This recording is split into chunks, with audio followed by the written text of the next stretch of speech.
Contrairement à l'alkane précédent qui était en longue chaîne qui tournicotait de tous les sens, ici nous avons clairement un cycle. Alors quand il y a un cycle, il ne faut pas chercher la chaîne carbonée la plus longue à partir de l'extérieur du cycle en passant dedans et en ressortant. Il faut vraiment clairement définir le cycle comme chaîne principale. Donc ici on a un cycle à 6, donc la racine principale de la molécule sera du cyclo-hex. Et alors il y a des doubles liaisons, il y en a deux, donc diène, deux doubles liaisons dans le cycle. Il faudra mettre les chiffres. Alors c'est assez difficile à dire cyclo-hex-diène, donc pour des facilités d'élocution, on rajoute un A. On mettra les chiffres un peu plus tard et on regarde ce qu'il y a en dehors de ce cycle. Donc en dehors de ce cycle, il y a des substituants. Alors les substituants sont CH2, CH2, CH3. Donc ça c'est 3 carbones liés ensemble, accrochés. C'est un propyle. Donc propre pour 3 carbones, il parce que c'est un substituant accroché. Ici nous avons CH2, CH2. 2 carbones, c'est un éthyle. La racine pour 2 carbones, c'est eth. Et ici, nous avons un CH3 et encore un CH3, donc 2 fois 1 carbone, ça c'est du méthyle. Et comme il y en a 2, on met le petit préfixe de numéro, il y en a 2 diméthyle. Alors, ces 3 substituants vont rentrer dans le nom à l'avant par ordre alphabétique. Donc, E, puis M, puis P. On prend pour l'ordre alphabétique le nom de substituant et pas le nom du multiplicateur de substituant. Donc, éthyle doit aller devant.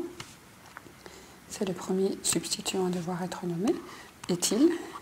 Il y a un éthyle, donc il faudra mettre un numéro. Après eth, il va y avoir meth, donc le diméthyle. Et puis c'est P, le propyle. Et ça devra être lié avec le cyclohexadiène. Donc ça, il n'y a pas de tiret, c'est un mot complet. Alors pour numéroter, il y a plein de possibilités. Donc là, ce qu'il faut numéroter, c'est la chaîne principale, le cycle. On peut démarrer de n'importe quel carbone, mais le but du jeu est d'avoir la plus petite somme de numéros de tous les substituants, double liaison y compris. Alors on peut essayer de partir de là où il y a deux choses. Ici, il y a 2 substituants. Ici, il y a un substituant et une double liaison. Et donc, on se retrouve comme ceci. Ou alors on pourrait commencer à nommer avec la double liaison.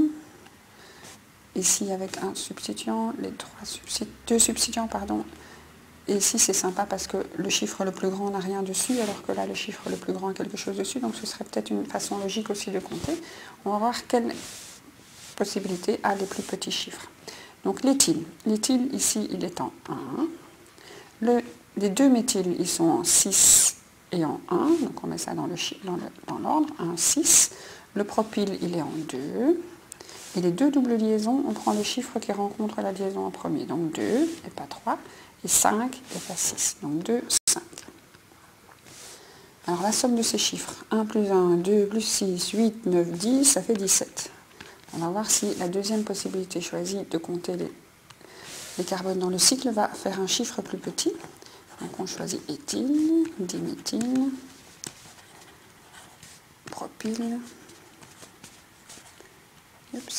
lié en un mot, si vous avez de la place sur votre feuille, moi pas, cyclohexadiène pour les deux doubles liaisons.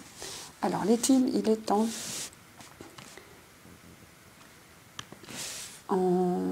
éthyle ici, 2 carbones en 3.